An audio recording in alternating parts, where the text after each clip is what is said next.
వందనాలు. అయ్యగారికి అమ్మగారికి వందనాలు. కూడి వచ్చిన సంగతి వందనాలకు వందనాలు.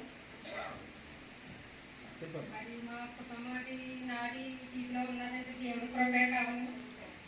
ఆయన చిత్తమై ఏం చేసి మరి దేవుడైతే ఎంతగానో కృప చూపించాడు. మాకైతే మా మధ్యగారికైతే మా కుటుంబం అంతా కూడా దేవుళ్ళలో మేము ఎంతగానో మరి ఎదుగుతున్నాము. మరి ఇంకా ఎదగాలి మేము దేవుళ్ళో ఇంకా మరి ఎదగాలని కోరుకుంటున్నాను. నా భర్త మరి ఎంతగానో మరి మారాడు. మరి అదే రీతిలో మరి ఇంకా మా అల్లుడు మా చెల్లెళ్ళు పెద్దలు మా పిల్లలిద్దరూ మారాలని మరి కోరుకుంటున్నాను. మా కుటుంబం గురించి మీరు అందరూ ప్రార్థన చేయండి. మేమైతే మరి అక్కడ మా నాన్నమ్మ గారు ఇల్లు పోర్షన్ అయితే నాకు ఇచ్చారు. ఉన్న పోర్షన్ అయితే మరి ఖరీదు కట్టారు. మరి 4 లక్షల రూపాయలు ఖరీదు కట్టారు. మరి దేవుడు మరి దాని సహాయం మాకు చేసేలాగా మీరు అందరూ అనుకున్న ప్రార్థనలు మరి జ్ఞాపకం చేసుకోమని అడుగుతున్నాను. కొత్త ప్రార్థన దేవునికి స్తోత్రం. చక్కగా చెప్పింది.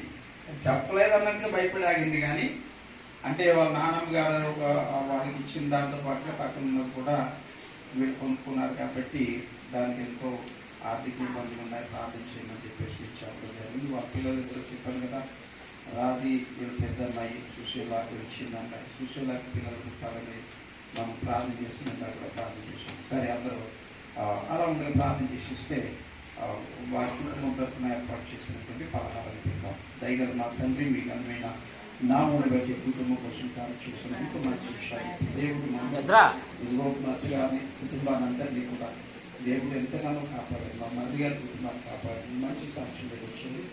ఇల్లు కొనుక్కున్న దానికి చెల్లించాల్సిన కొన్ని విషయంలో ప్రార్థించడం జరిగి చేస్తున్నాం. యేసు మార్చబడ్డాడు చెప్పి వాళ్ళ తల్లి కూడా చెప్పింది. మా అమ్మాయి మారేడని మేము చాలా సంతోషిస్తున్నాం. నశించిన దానిని వెతికి రక్షించుటకు మనుష్య కుమారుడు వచ్చిన మాట నమ్మదగినది, పూర్ణాంగీకారమునకు యోగ్యమునైనది. ప్రభువా, ఇదిగో నశించే వారిని రక్షించడమే నీ యొక్క గొప్పతనము, నీ బాధ్యత ఉన్నది. ప్రభువా, రక్షించబడ్డానికి మీ దగ్గరికి రావడం మీ బాధ్యత ఉన్నది. యేసు నామములో వ్యక్తులను వారికి కావచ్చు కాక అలాగే ప్రభు వచ్చిన ప్రభుత్వాన్ని దీపించాలి. సంతోషకరమైన జన్మలో సంతోషకరమైన వర్తమానాన్ని మీరు దయచేశారు. యేసు కోరుకుంటున్నాం. చాలా సంతోషం. ప్రతి ఆదివారం ఆరాధిస్తాం కదా. ఈ ఆరాధనలో కేముడి రాహేలమ్మ ఆమె భర్త అయిన యాకోబు గారు అంటే కొంతమందికి తెలుసు, తెలియకపోతే కలుసురాడు గారు. అతను ఎంత పట్టుదలంటే ఈ ఇంటి పేటలు అందరూ ఎలియేస్తానో నాకేం పర్లేదని వాడు కాలు సహకరించకపోయినా ఆ కట్టు మట్టి పట్టేసి పాడవుతుందన్నా ఒక మైకేసంచి ప్లాస్టిక్ కవర్ కట్టుకుని వచ్చేసేవాడు. ఎవరో ఆయనకి నాకు పరిచయము దాదాపుగా 1998 నుంచి ఉంటుంది. 5 సంవత్సరాల పైన ఉంటుంది అన్నమాట. మోదీ వాళ్ళకి వచ్చినప్పుడు తర్వాత పెడిసిన నాన్న చనిపోయినప్పుడు ఆ ఇల్లంతా వాసన వచ్చేస్తుంటే దగ్గరుండి ప్యాంటు అలాగా మడత పెట్టుకుని నీళ్లతో, సబ్బుతో, డెటాయిల్తో, పెనాయిల్తో గోళ్ళని వాసన అయింది శుభ్రం కడుగుతుంటే ఆయన దగ్గర వచ్చి చూసి ఆశ్చర్యపోయాడు. ఇక అప్పటి నుంచి దావీదు యోనాతాను హృదయం ఎలాగైతే కలిసిపోయిందో యాకోబు గారు నా హృదయం అలా కలిసిపోయింది. గట్టిగా దేవుడు స్తోత్రం చేయాలి. అప్పటి నుంచి నేను ఎప్పుడైనా వచ్చి తిమోతి అంతగాడ ఏ కోటి వాక్యం చెప్పడానికి వస్తే ఖచ్చితంగా ఆయన వచ్చి ముందే వచ్చి నన్ను కలుసుకుని నాతో మాట్లాడుతుండేవారు. అప్పుడు మీరు ఎవరు నాకు పరిచయం లేదు. అలాగా ఇక్కడ మందిరం మనం హ్యాండ్ చేసుకున్నా కానించి కూడా ఆయన ఇక ఎలీషా పెళ్లి, వాళ్ళ అన్నయ్య పెళ్లి, ముందు వాళ్ళ అన్నయ్య పెళ్లి జరిగిన తర్వాత ఎలీషా పెళ్లి జరిగింది. జోసఫ్ గారు తిమోతి ద్వారాగా నన్ను పిలిపించడము, ఇట్లా ఈ సంఘంతో సంబంధం అనేటువంటిది, ఈ బాంధవ్యం అనేటువంటిది అలా ఏర్పడింది. ఇప్పుడు పర్మనెంట్ గా ఏర్పడింది. అయినప్పటికీ ఈ ప్రతి సంవత్సరం ఈ డిసెంబర్ నెలలో 16వ తారీఖు వచ్చేసరికి యాకోబు గారు ఖచ్చితంగా ఆ తారీఖు నేను అక్కడ కూడా ఎక్కడ ఎవరికి ఇవ్వటానికి లేదు, ఇక్కడే పెట్టాల్సి వచ్చిన పరిస్థితి వచ్చేది అనమాట.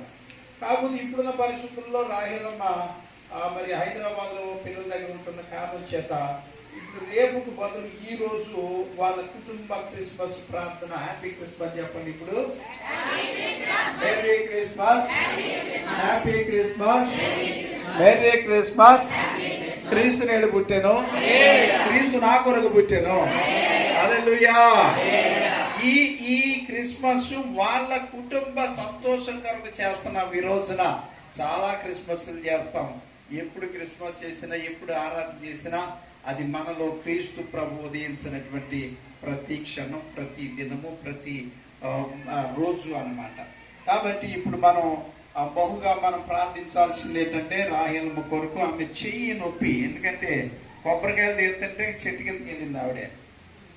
ఆ కొబ్బరికాయ వచ్చి చేతి మీద పడింది. ఒకసారి కత్తితో చేయను అనుకోవడం జరిగింది. ఇక్కడ చాలా కష్టాలు పడింది ఆయమ్మ. ఇప్పుడు హైదరాబాద్ వెళ్ళి తను ఏదో ఒక పని చేసుకుని అలాగా మరి అప్పులు అవి తీర్చుకుంటూ ఉంటుంది అనమాట. పెద్ద అబ్బాయి వాళ్ళు ఇక్కడే ఉన్నారు, చక్రధార్మంగా అనుకుంటాను. పెద్ద అబ్బాయి కోడలు వాళ్ళు ఉన్నారు. పెద్ద అబ్బాయి పిల్లలు రాజీ, ఆమె యొక్క భర్త ప్రసాద్, వాళ్ళకి ఒక పాప బాబు. వాళ్ళు కూడా ఇప్పుడు అక్కడ హైదరాబాద్లో ఉన్నారు. తర్వాత రెండో అమ్మాయి సుశీలను కూడా ఈ ఊళ్ళో చేస్తారు, మీకు అందరికి తెలుసు. ఆమె భర్త వాళ్ళిద్దరు కూడా అక్కడే ఉన్నారు హైదరాబాద్లో.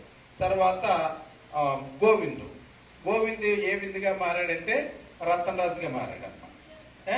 తను, తన భార్య, పిల్లలు కూడా వాళ్ళు కూడా అక్కడే ఉన్నారు. ఇంచుమించుగా మన సంఘములో ఒక 20 నుంచి 30 మంది దాకా హైదరాబాద్లో ఉన్నారన్నమాట. అంటే పనుల కోసం. ఈ మధ్య అరవలమ్మ కూడా వెళ్ళిపోయారు కదా, ఇంకా వీలైతే ఎవరైనా వస్తారంటే అరవలం తీసుకెళ్ళదు కావాలంటే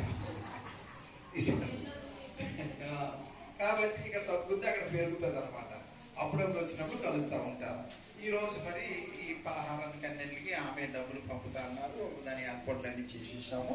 కాబట్టి ఇక్కడ ఏసేపు కుటుంబం కోసమును, అక్కడేమో రాహేలమ్మ కోసమును, రతన్ రాజ్ అనే గోవిందు వాళ్ళ కుటుంబం కోసమును, సుశీల కుటుంబం కోసమును, రాజీ కుటుంబం కోసం ప్రార్థన చేయాలి. ఇందులో ఒక లోటు ఏంటంటే సుశీలకి ఇంకా పిల్లలు పుట్టలేదు. దాదాపుగా 5 సంవత్సరాలు అయింది పెళ్ళయ్యి, పిల్లలు పుట్టలేదు. ఆ అమ్మాయి కూడా మొన్న మాట్లాడింది, అయ్యగారు పిల్లలు పుట్టడానికి మరి సంఘం అంతా ప్రార్థన చేయండి అని.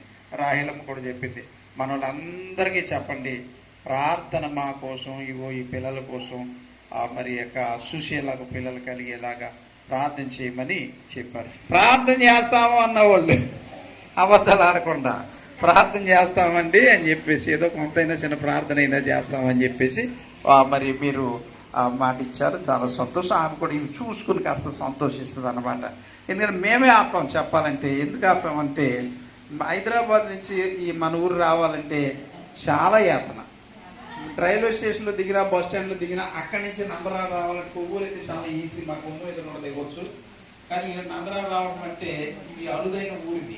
ఈ ఊరి నుంచి బయటకు వెళ్ళాలన్నా, లోపలికి రావాలన్నా, రాజనగరం అయితే పర్వాలేదు, ఇటు గేట్ కడైనా పర్వాలేదు, కానీ ఇక్కడ మధ్యలో ఉన్నాం అనమాట. మనపై మోసం ఎప్పుడు వస్తుందో తెలియదు, చెప్పలేమని ఆర్టీసీ అంటారు. ఆర్ అంటే రాదు, టీ అంటే తెలియదు, సి అంటే చెప్పలేమని ఆర్టీసీ అంటారు అనమాట. బస్ ఎప్పుడు వస్తుందంటే రాదు అని ఒకసారి, మరి ఎక్కడ ఉందంటే తెలియదు అంటారు, అసలు వస్తుందంటే చెప్పలేము. అది దానికి దాని యొక్క ప్రొనౌన్సియేషన్ అనమాట. సరే, దేవుని స్తోత్రం.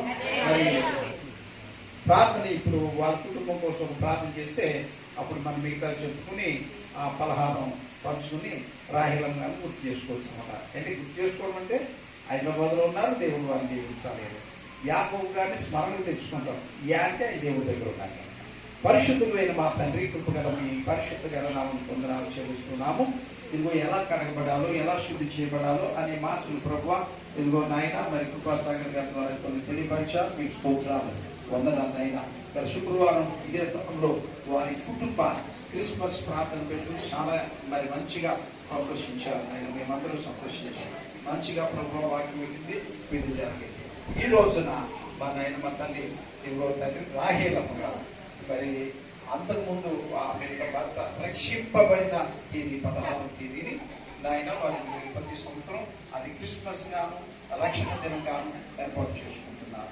ఇప్పుడైతే మా నాయన ఒక్కరోజు ముందుగా, ఎందుకంటే ఈ సంఘ సౌలభ్యం కోసమును ప్రభు ఆమె రావడానికి ఇబ్బంది పడతారు కాబట్టి ఆ కారణం చేతను మరి వారి కుటుంబం కోసమే నాకు ఏర్పాటు చేసుకున్నారు. ఇందులో పలహారం ఏర్పాటు చేశారు. అందరూ మరి స్తోత్రాలు చెల్లిస్తున్నాను. వారి పిల్లల కోసం ప్రార్థన చేస్తున్నాను. యేసేపును తన భార్యను వారి పిల్లలు దీవించండి. వారి పిల్లలు రాసి పెద్దమ్మాయి అమర్త ప్రసాద్ వారి పిల్లలు నాయన సుశీల ఆమె యొక్క భర్త సుశీల సంతానం కోసం ప్రార్థన చేయమన్నారు. ప్రార్థన చేస్తున్నాం. అలాగే మా తండ్రి నాయన మరి రతరాజు గతంలో గోముడి పేరు రతనాథ్గా మార్చుకున్నాడు. తన భార్య తనకి ఇచ్చినటువంటి ఇద్దరు బిడ్డలు ఆ కుటుంబం కొరకు, అలాగే రాహిలమ్మ ఆ చేతిని ప్రభువ మరి చాలా బాధ ఇబ్బందులతో ఉంది నాయన, ఆ తల్లిని మీరు ముట్టి కాపాడమని ప్రార్థన చేస్తున్నాను. ఇక్కడ ఇల్లు ఉంది, సొంత ఊరు అయినప్పటికీ బ్రతుకు తెరువు కొరకు ప్రభువ నాయన ఉదర పోషణ కొరకు ప్రభువ వారు ఇప్పుడు హైదరాబాదు మహానగరంలో ఉంది నాయన, వారికి తగిన పని వారికి ఏర్పడింది, వారు పని చేసుకుంటున్నారు.